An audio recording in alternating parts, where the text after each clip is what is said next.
The bomber first appeared during World War I. These fragile biplanes, made of wood and canvas, were unable to carry heavy bomb loads or do much damage, but they left a deep impression on the military designers and planners.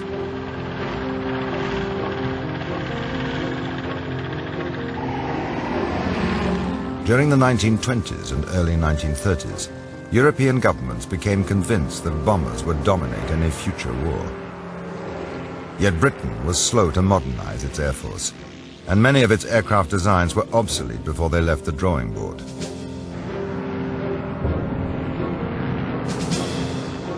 Germany did not make the same mistake.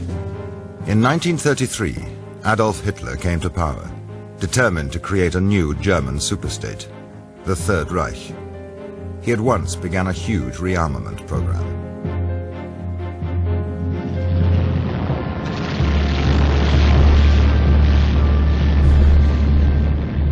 Hitler created a modern air force, the Luftwaffe. Its chief weapon was to be the bomber. Within a few short years, Germany was openly preparing for war. The British government at last realized the impending danger and launched an urgent program to re-equip the Royal Air Force. They turned to aircraft designers like Roy Chadwick. He had joined the AVRO company in 1911 as a draftsman and steadily worked his way to the top. Chadwick was a visionary who combined the precision of an engineer with the eye of an artist. He was tall and slender, and I remember him in dark overcoats when in his young days, with a white silk scarf he would have knotted. He had big brown eyes and an olive face and dark hair, and he was elegant. He liked kind of elegant things, and I think that is translated into his machines. Roy Chadwick had a passion for his work and never stopped worrying about how to improve his designs. It was winter, and the curtains would be drawn. He was sitting in the room after his evening meal, just quietly there, with the Manchester Evening News. And he would fold it over, and I'd see he'd do the crossword puzzle. And then I might go to say goodnight, Daddy, and give him a kiss. And I'd see all round the edges of the Manchester Evening News, all the calculations. He was doing two things at once. In 1936, the Air Ministry invited designs for a new medium-range bomber.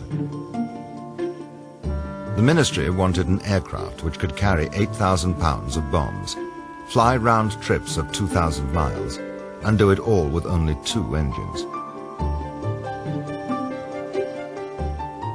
It was a very tall order, which could have defeated a lesser talent, but Roy Chadwick rose to the challenge. I asked him once, how do you design an aeroplane, Daddy? And he said, well, I think of all the parts first and then I sit down to do the design. Chadwick designed his bomber around a massively strong central section in the shape of a cross. It was formed by the 2 wing spars bolted at right angles to a pair of girders, forming the roof of a huge bomb bay. After months of painstaking work, the plans were ready. Every single component had been designed and drawn, down to the last nut and bolt. Roy Chadwick named his bomber in honor of AVRO's hometown, Manchester.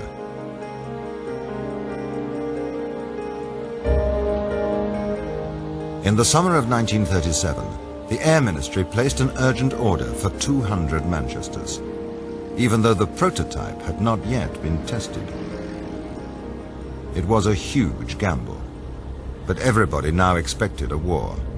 It was simply a matter of when.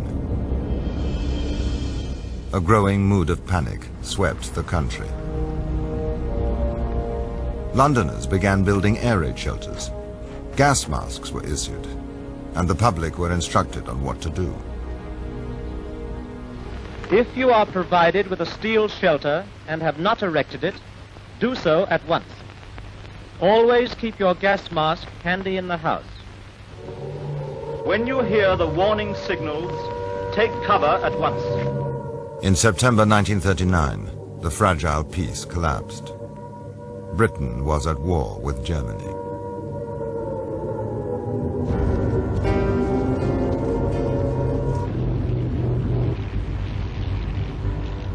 As Europe was overrun, cities like Warsaw and Rotterdam were devastated by German bombers.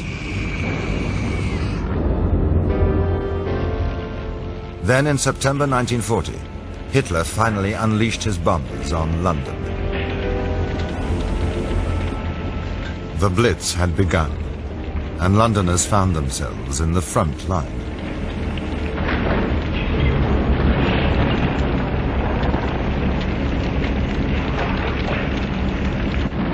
There was a lot of shrapnel coming down, pitter-pattering on the roof and all that kind of thing, and it was scary. I mean, incendiary bombs dropped in our garden. My best pal was there with us at the time, and it was then that we decided we wanted to join up. That particular night, actually. The German attack soon spread to other British cities. In one devastating raid, the centre of Coventry was almost completely wiped out. The aim was to terrify and demoralize the civilian population into accepting defeat. The effect was to unite them in a single-minded quest for revenge, and that meant bombing German cities.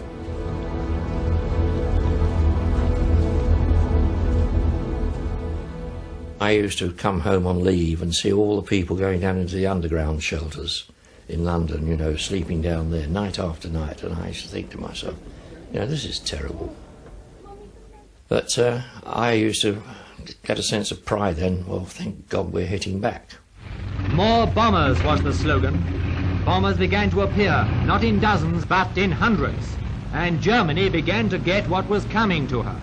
For the first time, we carried the war into the Nazi camp. But in the early stages of the war, the bombing campaign caused little damage.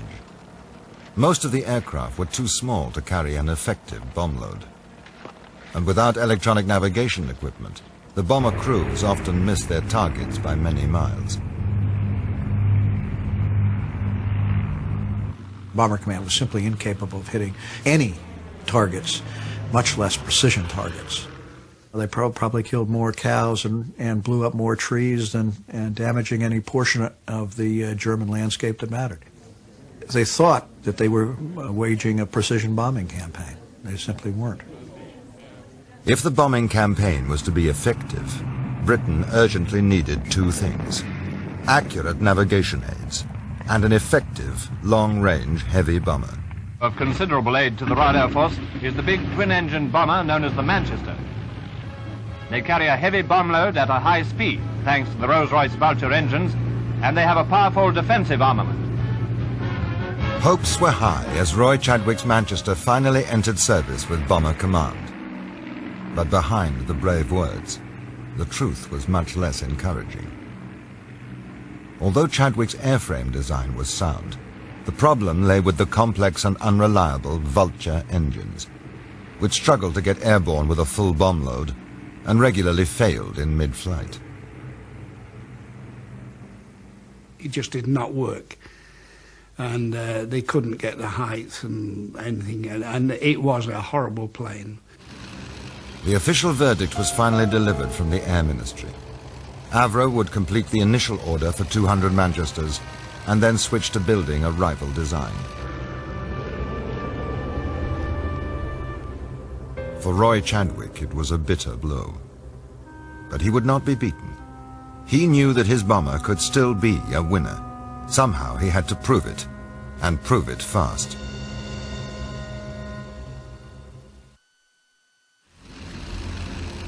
The decision by the British Air Ministry to abandon production of the AVRO Manchester bomber forced Roy Chadwick to rethink his design. He saw that what it needed was a set of bigger wings and a lot more power. He decided to remove the two unreliable Vulture engines in favor of 4 Merlin engines.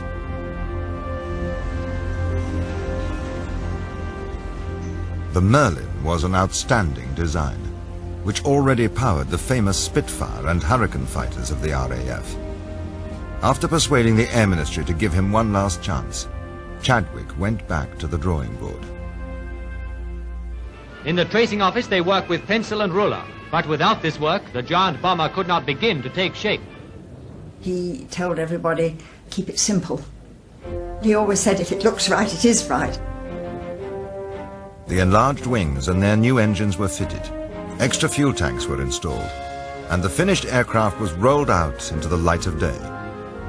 He said to me this day, would you like to come with me? We're going to test a new machine. Of course I went. Captain Sam Brown, the test pilot, took it up. It was wonderful to see it overhead.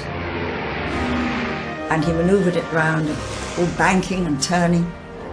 I'd never seen such a big machine. And then he came back and landed, and everybody at one accord rushed across the field, and someone called up to him, how did it go, Sam? And he said, oh, it was marvellous. So light on the controls, so easy to handle. We got back into the car and were driving home. And I remember actually saying to my father, well, Daddy, you must be very pleased. And he said, well, I am, darling, but in this business, no one can afford to rest on their laurels. The flight certificate, duly signed by Roy Chadwick, carried a new name for the test aircraft, the Lancaster.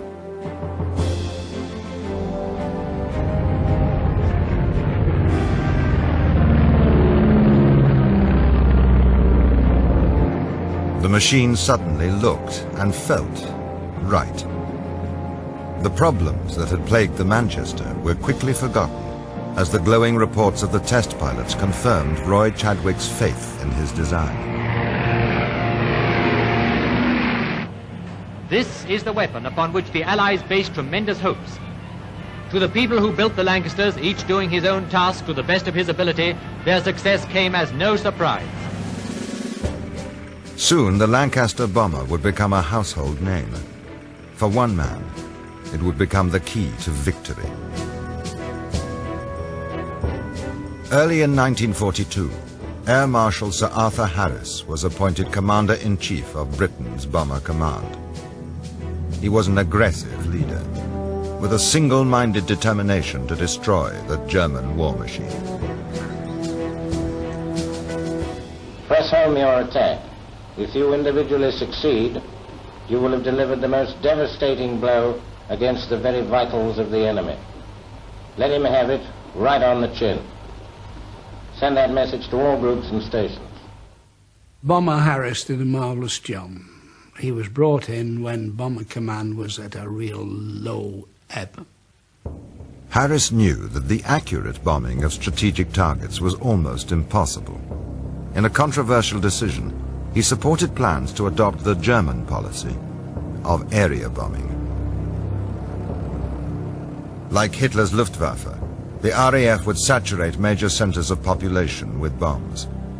And its chief weapon, which Harris called the Shining Sword in the hands of Bomber Command, would be the Lancaster. And here's the bomb rack, which can open up with 8 tons of trouble for Hitler. It's 33 feet long. When it's released its load, another 2 or 3 acres of Germany will never be the same again. The Lancaster soon became the undisputed heavyweight champion of the British bomber force. As it proved its worth in combat, fresh orders poured into the AVRO factories. We got a new aircraft, and on the side it was HWH, and at that time there was a film called Hell's a Poppin'. Right, okay lads, this is Hell's a Poppin'. So I got some yellow paint, I climbed onto the wing and I painted Hell's a Poppin' all the way up. Hell's a Poppin' it was. It was a lucky aircraft for us. For many, the Lancaster quickly became far more than just a machine. It was alive, and to its all-male crew, the Lanc was definitely a lady. It was love at first sight. There she was, and she was standing up on these long legs, and a black beauty. Funnily enough, I didn't feel that there was any rivalry with the rest of the crew, you know. I felt she was my girlfriend, and we all felt that it was our girlfriend, you know. It took a crew of 7 to fly a Lancaster. The pilot, flight engineer, navigator, bomb aimer, wireless operator, and 2 gunners. The most forward position was the bomb aimer, who was laying down in the bomb position. And if necessary, he manned the front gun. And the skipper was on the port side. Next to him was the flight engineer's position. Then you had the curtains, and the navigator sat behind those, so he could have his lights on his charts. The wireless operator was behind him, and then you went back over the main spar, and then you had the mid-upper gunner, and then you had the tail gunner. If any one of you didn't do your job, well, that was it. The whole lot of you went. You live and sleep and eat together. You go out together. They rely on you and you rely on them. The pilot in Bomber Command was always the skipper, irrespective of rank. And even if the group captain, the CO of the squadron, flew with me, I was in charge. You weren't just a crew of 7. You'd got the ground crew. The ground crew were the boys who got that aircraft so they would bring you back. And we had a terrific ground crew we had. We'd do anything for them, and they'd do anything for us. The ground staff, who watched and waited back at base, played a vital supporting role as the bomber crews risked their lives over enemy territory. In the control tower, they anxiously plotted the course of each raid. They knew only too well that with every Lancaster posted as missing, another 7 men would not be coming back that night.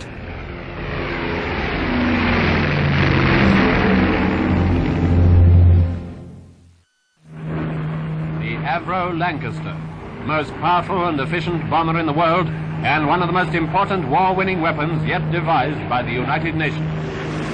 The Lancaster is a name that is writing war history. Although Chadwick had designed the Lancaster for mass production, it was still a monumental task. Each aircraft contained some 55,000 separate parts, involving roughly 500,000 engineering operations. He had designed the Lancaster in 5 sections so that it could be made in all the different factories and then brought together. And with this simplification, they were able to put it together quickly and simply, and so much so that at the height, I think it was 1943, 150 Lancasters a month were being produced. Meet a few of the ordinary, hard-working people devoted to this important task. Angela Roberts, a capstan operator. Maisie Rafferty at a press. Dobson Hind and his mate, Joan Evans, riveting. Every pilot of a Lancaster is confident that he's handling an aircraft into which has gone not only superb designing, but the proud craftsmanship of an experienced army of workers. It's everything you wanted in a heavy bomber.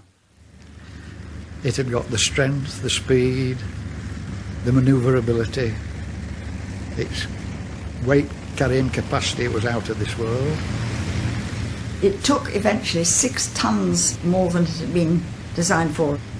Sir Arthur Harris said it was the camel that never knew the last straw.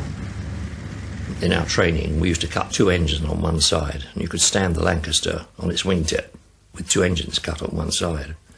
Marvellous aircraft. I think the Lancaster was the finest bomber in the European theater of operations. It was truly a wonderful airplane and a major contributor to the victory in the Second World War. By 1943, the Allies were equipped with enough heavy bombers to launch an all-out offensive against Nazi Germany. It was to be a 24-hour round-the-clock operation. The Americans bombing by day, the British by night. Electronic navigation systems were introduced, and the bombing became more accurate.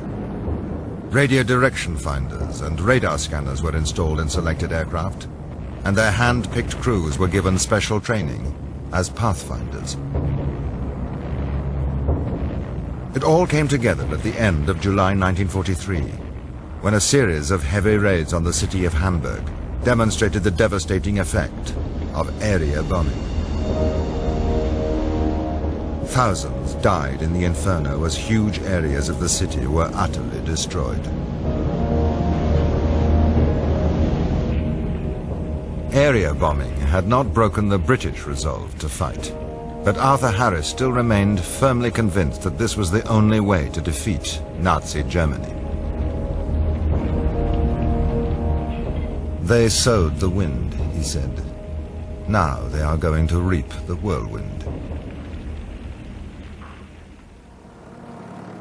As the scale of the operation steadily increased, so did the weight of bombs falling on Germany. One of the great contributions of the Lancaster in the Second World War is its capacity to carry extraordinarily large bombs. The power of those weapons were such, when combined with accuracy, that you could really wreck big targets. For 12 months, British scientists were working day and night on one of the most remarkable engineering feats of the war, the 12,000-pounder. And here it is, over 5.5 tons of concentrated destruction, the biggest bomb yet known in air warfare.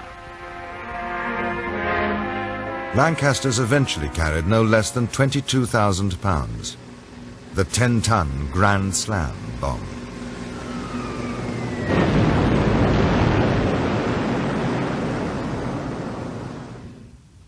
But most raids involved more conventional loads. The crews knew in advance what bombs they would be carrying. What remained a mystery was that night's intended target. One clue was the fuel load. If they said, oh, it's only 1150 gallons, you think, it's a short one. But normally it was 2154, that was full tanks. So that was a long one. As dusk was falling, the air crews would go to their briefing. Only then would their target be revealed. When you entered, of course, there was a big curtain up over the whole map of Europe, you see. And that curtain was only drawn back when the CO walked in to tell you what the target was for that particular night. There'd be a huge wall map with a piece of ribbon marking the route that you'd be taking to the target. The first thing everybody looked at was where the end of the ribbon was. You now know precisely the next item on that list. Cross it off. Now the tension began steadily mounting as 0 hour approached. I used to go to Naffy and always write my last letter. Obviously you can't post it, and it goes in your locker, and if you shouldn't return, that letter would be taken out of your locker and sent to your family. The average number of ops, or missions, or whatever you want to call them, we call them ops, was 7.5. After you did over 7.5, you were living on somebody else's borrowed time. You had 1 week's leave every 6. There was a block of 6 of you, and anybody on that got the chop or didn't come back. Their name was taken off the list. Everybody moves up one underneath. The new crew go to the bottom. So sometimes, in a heavy time, you would go 3 weeks and you'd get another week's leave because 3 of the bods above you got the chop. A great friend of mine, Sergeant Ellsworthy, he was on his 28th trip and he didn't come back. Ellsworthy's fiancée had already lost a previous boyfriend, who had also been a pilot. Now she turned to Laurie for consolation, and the friendship soon blossomed into a romance. But Laurie's superstitious crew did not approve of the match. So I had to drop her. The crew said, "You will drop her, Skip."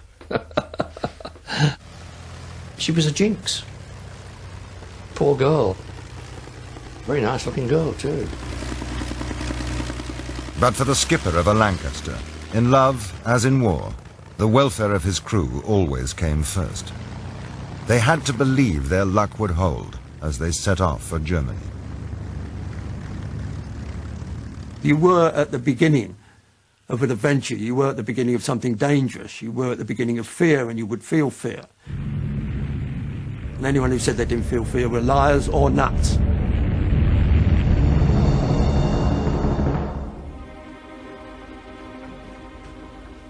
As the Lancaster crews were driven out to their aircraft, Each man knew only too well how dangerous their mission was. Superstition and ritual could not guarantee a safe return. But then again, perhaps they could. I always wore a green scarf with little Chinese markings on them, which my sister had given me. She says, you might need this scarf. I got married 3 days before D-Day. I had a silk stocking from the wife. I tied that round my neck. I never took that silk stocking off until I'd finished ops. I showered with it, I did everything. It was my lucky charm, was that silk stocking. One or two of the crews from the squadron were given dolls by a young girl who used to knit them as lucky mascots. I carried that doll on all the trips I did. I swear blind that that mascot brought me back.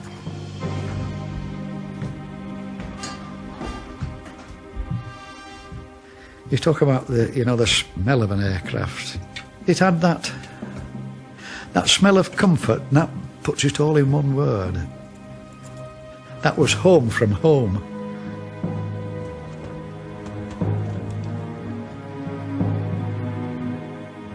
Once you get into your seat, of course, you check all your various meters, pumps, gauges.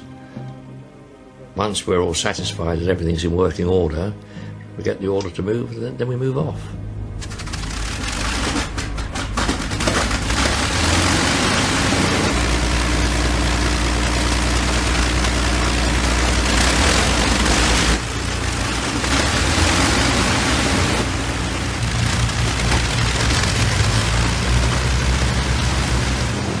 You had to synchronise your engines, but once you had them synchronised, they just purred. Music to the ears. The sound of 4 Merlins is something you wish it is beautiful. Weighed down with bombs and fuel, the heavy bombers would line up, waiting their turn to thunder down the runway and take to the air. This is the moment of no return. This is where the decision's been made.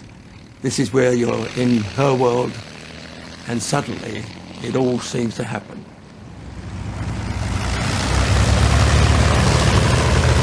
You've got a full bomb bay, and you've got full power, and suddenly she's let go, you know. I mean, that moment is unbelievable. And you roar down the runway, and all you can hear is the noise, and it's a beautiful noise. You've got 1,400 yards to lift about 14,000 pounds. It starts to seem that she's going to lose the game against gravity. But just after halfway, you feel that gentle bounce, and then another gentle bounce. And suddenly, boom, and you're weightless, and you're airborne. It's moments like that she tells you what she's all about.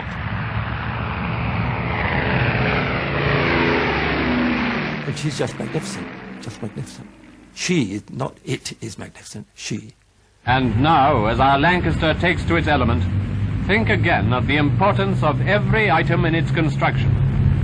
The successful accomplishment of the job it has been assigned to may depend on one of the smallest parts. The lives of its crew, too. You felt safe in a Lanc somehow.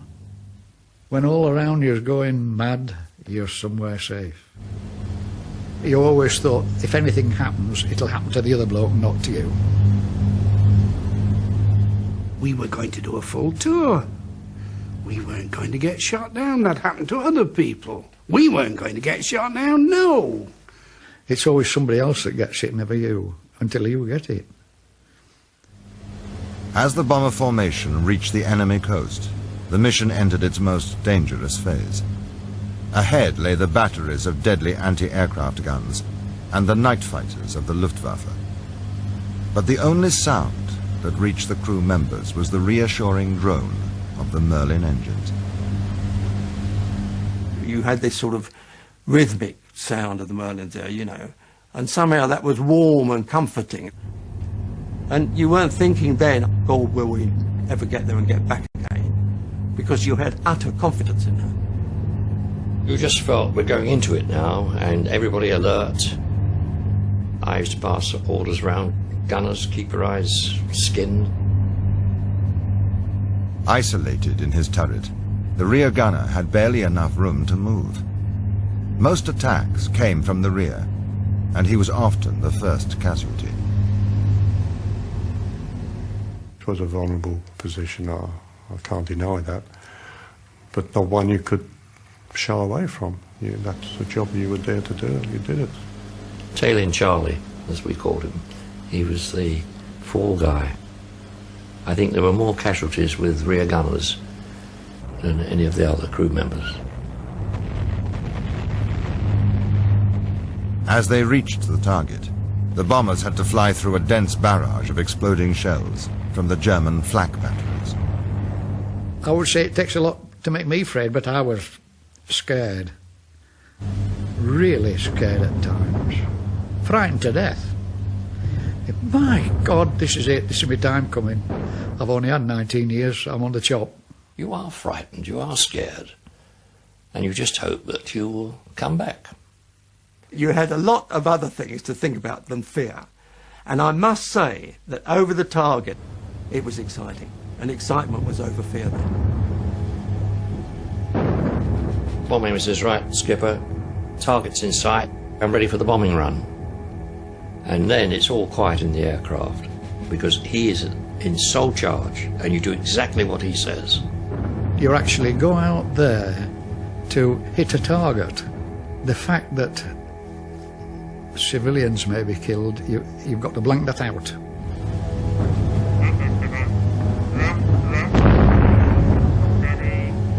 The most important thing was to get the correct wind speed and direction.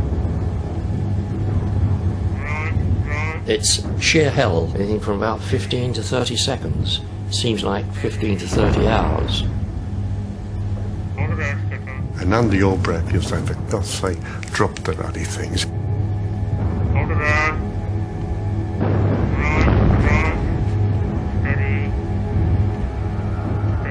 Get rid of these bombs now. Just want to get them away.